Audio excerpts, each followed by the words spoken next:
Break ನಂತರ ಸುವರ್ಣ ನ್ಯೂಸ್ಗೆ ಮತ್ತೆ ಸ್ವಾಗತ. ಆಕೆ ಒಬ್ಬಂಟಿ ಹೆಂಗಸು, ಗಂಡ ಸತ್ತು 5-6 ವರ್ಷಗಳಾಗಿವೆ. ಜೀವನ ಸಾಗಿಸೋಕೆ ಅವಳು ಕಂಡುಕೊಂಡ ದಾರಿ ಬೇರೆಯವರಿಗೆ ನಾಮ ಹಾಕೋದು. ಬೆಂಗಳೂರಿನ ಪಾದರಾಯನಪುರದಲ್ಲಿ ರೇಷ್ಮಾ ಭಾನು ಇಷ್ಟೆಲ್ಲ ಮಾಡಿದವಳು. ಇವಳು ತನ್ನ ಬಡತನವನ್ನೇ ಬಂಡವಾಳ ಮಾಡಿಕೊಂಡು ಇನ್ನೊಬ್ಬರ ಕನಿಕರ ಅನುಕಂಪ ಗಿಟ್ಟಿಸ್ಕೊಳ್ತಾ ಇದ್ಲು. ಸಂಬಂಧಿಕರೆದುರು ಮದುವೆ ಮುಂಜಿ ಫಂಕ್ಷನ್ ಅಂತೆಲ್ಲ ಹೇಳಿ ಅವರಿಂದ ಚಿನ್ನಾಭರಣ ಪಡೆದು ಧರಿಸ್ಕೊಳ್ತಾ ಇದ್ಲು. ಇವತ್ತು ಕೊಡ್ತಾಳೆ ನಾಳೆ ಕೊಡ್ತಾಳೆ ಅಂತ ಕಾಯ್ತಾ ಇದ್ದವ್ರಿಗೆ ಈಕೆ ನಾಪತ್ತೆ ಆದಾಗಲೇ ತಾವು ಮೋಸ ಹೋಗಿದ್ದೀವಿ ಅನ್ನೋದು ಗೊತ್ತಾಗ್ತಾ ಇತ್ತು.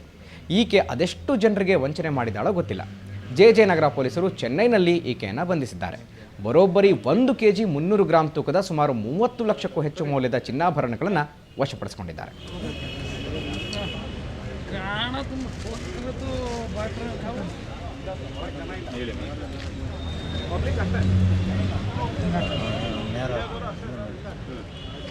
ಹೋಗ್ಬಿಟ್ಟು ಒಂದು ಸ್ವಲ್ಪ ಭಾಳ ದಿವಸ ಆಯಿತು, ಬಂದೇ ಇಲ್ಲ. ಆಮೇಲೆ ನಾವು ಪೊಲೀಸವ್ರಿಗೆ ಕಂಪ್ಲೇಂಟ್ ಮಾಡಿದ್ರು. ಅವ್ರು ಎಲ್ಲ ತಮಿಳ್ನಾಡಲ್ಲಿ ಸಿಕ್ಕಿದ್ರು. ಸಿಕ್ಕ ಮೇಲೆ ಪೊಲೀಸವ್ರು ಇಟ್ಕೊಂಡು ನಮ್ಮ ಐಟಮ್ ನಮಗೆ ವಾಪಸ್ಸು ತಲುಪಿಸಿದ್ರು. ಒಬ್ಬಳೇ ಮಾಡ್ತಾಯಿದ್ಲು. ಈ ಪಕ್ಕದ ಮನೆಯವ್ರನ್ನ ಪರಿಚಯ ಮಾಡ್ಕೊಳೋದು ಮತ್ತು ರಿಲೇಷನ್ ಮನೆಯಲ್ಲಿ ಮಾಡಿ ತಮಿಳ್ನಾಡಲ್ಲಿ ಮಾರಾಟ ಮಾಡಿದ್ಲು. ಅವಳು ಮಾಹಿತಿ ಬಂತು, ನಮ್ಮ ಬಂಗಾರ ಇಲ್ಲ, ಕತ್ಕೊಂಡು ಹೋಗಿದ್ದಾಳೆ ಅಂತ. ಅವರು ಯಾರು ಕಳ್ಕೊಂಡಿದ್ರು ಅವರು ನಮಗೆ ಇನ್ಫಾರ್ಮೇಷನ್ ಕೊಟ್ಟರು ಇನ್ಸ್ಪೆಕ್ಟ್ರಿಗೆ. ಅವರು ಪತ್ತೆ ಮಾಡಿ ರಿಕವರಿ ಮಾಡಿದ್ರು. ಈ ಬಗ್ಗೆ ಮಾಹಿತಿ ಪಡೆಯೋಣ. ಈ ಇಂಟೆಲಿಜೆಂಟ್ ಕಳ್ಳಿಯ ಬಗ್ಗೆ ನಮ್ಮ ಪ್ರತಿನಿಧಿ ರವಿ ಈಗ ದೂರವಾಣಿ ಸಂಪರ್ಕದಲ್ಲಿದ್ದಾರೆ. ರವಿ, ಒಂಟಿತನ ಹಾಗೂ ಬಡತನ ಇವೆರಡನ್ನ ಬಂಡವಾಳ ಮಾಡಿಕೊಂಡು ಇಷ್ಟೆಲ್ಲ ರಾದ್ಧಾಂತ ಮಾಡಿರೋ, ಇಷ್ಟೆಲ್ಲ ಕಳ್ತನ ಮಾಡಿರೋ ಹೆಂಗಸು ಯಾರಿಕೆ, ಹೇಗೆ ಸಿಕ್ಬಿದ್ಲು, ತನ್ನ ಕಾರ್ಯಾಚರಣೆ ಹೇಗೆ ಮಾಡ್ತಿದ್ಲಿ ಇವಳು? ಗುರುಪ್ರಸಾದ್, ಬೆಂಗಳೂರಿನಲ್ಲಿ ಈಗಾಗಲೇ ಕೇಳ್ಬೋದು, ಜೀವನ ಸಾಗಿಸೋದು ಎಷ್ಟು ದುಸ್ತರ ಅನ್ನೋದು. ಅಂದ್ರೆ ಯಾಕಂದ್ರೆ ಅದನ್ನ ಕೆಲವರು ಕಳ್ತನ ಮಾಡೋದಕ್ಕೂ ಕೂಡ ಶೋಕಿಗೋಸ್ಕರ ಮಾಡ್ತಾರೆ, ಮತ್ತು ಐಷಾರಾಮಿ ಜೀವನ ನಡೆಸೋದಕ್ಕೋಸ್ಕರ ಮಾಡ್ತಾರೆ. ಆದ್ರೆ ಈಕೆ ಕಂಡುಕೊಂಡ ದಾರಿ ಮಾತ್ರ ವಿಚಿತ್ರ. ಯಾಕಂದ್ರೆ ಈಕೆ ಒಬ್ಬ ತನ್ನ ಗಂಡ ಏನಿದಾನೆ, ಈತ ಸತ್ತೋಗಿ ಸುಮಾರು 5 ವರ್ಷಗಳಾಗಿರುತ್ತೆ. ಆ ಬಳಿಕ ತನ್ನ ಜೀವನವನ್ನ ಸಾಗಿಸಬೇಕಾಗುತ್ತೆ.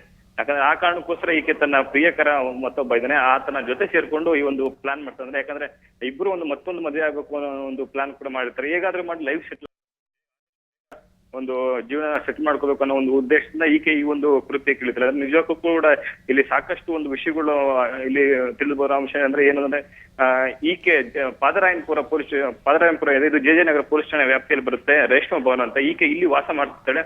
ಅಕ್ಕಪಕ್ಕ ಅಂದ್ರೆ ಗಂಡ ಇಲ್ಲದ ಕಾರಣ ಎಲ್ಲರೂ ಕೂಡ ಆಕೆಯನ್ನ ಇಷ್ಟಪಡ್ತಾರೆ, ಮತ್ತೆ ಆಕೆ ಮೇಲೆ ಕನಿಕರ ಕೂಡ ವ್ಯಕ್ತಪಡಿಸ್ತಾರೆ. ಈ ಹಿನ್ನೆಲೆಯಲ್ಲಿ ಇದನ್ನ ಆಧಾರ ಮಾಡ್ಕೊಂಡು ಈಕೆ ಒಂದು ದರೋಡೆಗೆ ಇಳಿತಾರೆ. ದರೋಡೆ ಅಂದ್ರೆ ನನ್ನ ಸ್ನೇಹಿತರ ಮದುವೆ ಇದೆ, ಮತ್ತೊಬ್ಬರ ಮದುವೆ ಇದೆ, ಸಮಾರಂಭ ಇದೆ ಅಂತ ಹೇಳಿ ಸಂಬಂಧಿಕರ ಬಳಿ ಮತ್ತೆ ಅಕ್ಕಪಕ್ಕದವರ ಮನೆಯವರ ಬಳಿ ಆಭರಣಗಳನ್ನ ಮೊದಲು ಇಸ್ಕೊಂಡು, ಆ ಸಮಾರಂಭ ಮುಗಿದ ಬಳಿಕ ನಿಮ್ಗೆ ವಾಪಸ್ ಕೊಡ್ತೀನಿ ಅಂತ ಹೇಳಿ ರಿಕ್ವೆಸ್ಟ್ ಮಾಡ್ಕೊಂಡು ಆ ಆಭರಣಗಳನ್ನ ತೆಗೆದುಕೊಳ್ತಾರೆ. ಆ ಆಭರಣಗಳನ್ನ ತೆಗೆದುಕೊಂಡು ಹೋಗೋದ್ ಬಳಿಕ ಆಕೆ ಯಾವ ಸಮಾರಂಭಕ್ಕೂ ಹೋಗಲ್ಲ, ಎಲ್ಲೂ ಹೋಗಲ್ಲ. ಅದನ್ನ ಮತ್ತೊಬ್ಬರಿಗೆ ಗಿರಿವಿ ಅಂಗಡಿಗೆ ಮಾರಾಟ ಮಾಡಿ ಬಂದ ಹಣದಿಂದ ಮಜಾ ಮಾಡ್ತಾಳೆ. ಮತ್ತೆ ಅದನ್ನ ಆ ಹಣನ ಕೂಡಿಕೊಂಡು ಲೈಫ್ ಸೆಟಲ್ ಮಾಡ್ಬೇಕು ಅನ್ನೋ ಒಂದು ಉದ್ದೇಶ ಇರ್ತಾರೆ. ಈ ಆಭರಣಗಳು ಕೊಟ್ಟವರು ಕೇಳಿದಾಗ ಇಲ್ಲ ಕಳ್ದೋಯ್ತು ಅಂತ ಹೇಳಿ ಕಣ್ಣೀರು ಹಾಕೊಂಡು ನಾಟಕ ಮಾಡ್ತಾಳೆ.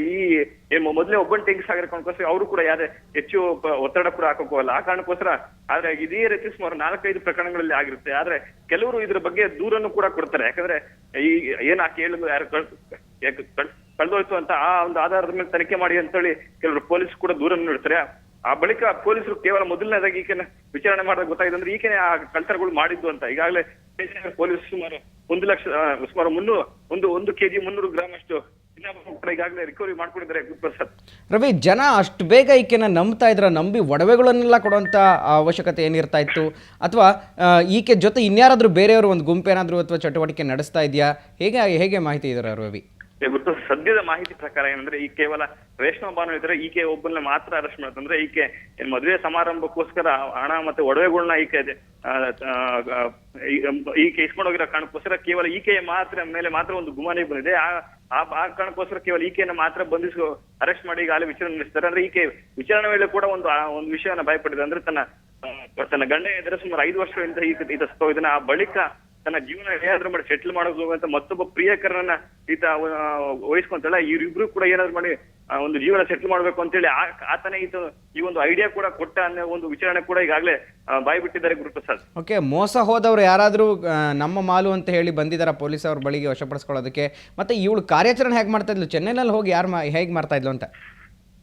ಖಂಡಿತವಾಗಿ ಗುರುಪ್ರಸಾದ್, ಈಗಾಗಲೇ 4 ಪ್ರಕರಣಗಳು ಜೆ ನಗರ ಪೊಲೀಸ್ ಠಾಣೆಯಲ್ಲಿ ದಾಖಲಾಗಿವೆ. ಅಂದ್ರೆ ಈ 4 ಪ್ರಕರಣಗಳು ಕೂಡ ಅಂದ್ರೆ ಕೇವಲ ಒಂದು ಮನೆ ಕಳ್ತಂತ ಪ್ರಕರಣ ಕೂಡ ದಾಖಲಾಗಿದೆ. ಅಂದ್ರೆ ನಂಬಿಕಸ್ಥರಿಂದ ಮನೆಗೆ ಯಾರಾದ್ರೂ ಬಿಟ್ಕೊಂಡ್ರೆ ಆ ಒಂದು ಕೇಸನ್ನು ಕೂಡ ಈಕೆ ತನ್ನ ಮನೆಯಲ್ಲಿದ್ದ ಚಿನ್ನಾಭರಣ ಕೂಡ ದೋಚಿ ಪರಾರಿಯಾಗಿದ್ಲು ಅನ್ನೋ ಒಂದು ಪ್ರಕರಣ ಕೂಡ ಈಗಾಗಲೇ ಈಕೆ ಬಂದಿದೆ. ಮತ್ತೆ ಶಫಿ ಅಖ್ತಿಯಾರ್ ಅಂತ ಹೇಳಿದ್ರೆ ಈತ ಕೂಡ ಒಂದು ಪ್ರತ್ಯೇಕ ದೂರನ್ನು ಕೂಡ ದಾಖಲಿಸಿದ. ಅಂದ್ರೆ ಈಕೆ ಒಬ್ಬಂಟಿ ಹೆಂಗಸಾಗಿರೋ ಕಾರಣಕ್ಕೋಸ್ಕರ ಜೊತೆಗೆ ಸಂಬಂಧಿಕರು ಆಗಿರೋ ಕಾರಣಕ್ಕೋಸ್ಕರ ಈಕೆಗೆ ಕೆಲವು ಬಂಗಾರದ ಆಭರಣ ಕೂಡ ಕೊಟ್ಟಿದ್ರು. ಅಂದ್ರೆ ಕೇವಲ ಫಂಕ್ಷನ್ಗೆ ಹೋಗ್ತೀವಿ ಅನ್ನೋ ಒಂದು ಮಾಹಿತಿ ಮೇಲೆ ಕೊಟ್ಟಿದ್ರು. ಜೊತೆಗೆ ಯಾಕಂದ್ರೆ ಒಬ್ಬಂಟಿ ಹೆಂಗಸು ನಮ್ಮ ಸಂಬಂಧಿಕರು ಎಲ್ಲೂ ಹೋಗಲ್ಲ ಅನ್ನೋ ಒಂದು ಆಧಾರದ ಮೇಲೆ ಈಕೆ ಕೊಟ್ಟಿದ್ರು. ಆದ್ರೆ ಈಕೆ ಮಾಡಿದ ಮಾತ್ರ ನಿಜಕ್ಕೂ ಕೂಡ ಆತಂಕಕಾರಿ ವಿಷಯ. ಆ ಕಾರಣಕ್ಕೋಸ್ಕರ ಈಗಾಗಲೇ ಪೊಲೀಸರು ನಿಜಕ್ಕೂ ಕೂಡ 420 ಚೀಟಿಂಗ್ ಕೇಸ್, ಈ ನಂಬಿಕೆ ದ್ರೋಹದ ಕೇಸನ್ನ ಈಗಾಗಲೇ ಆಕೆ ಮೇಲೆ ಹಾಕಿ ಅರೆಸ್ಟ್ ಮಾಡಿದ್ದಾರೆ Guruprasad. Okay thank you Ravi ತಮ್ಮೆಲ್ಲ ಮಾಹಿತಿಗೆ.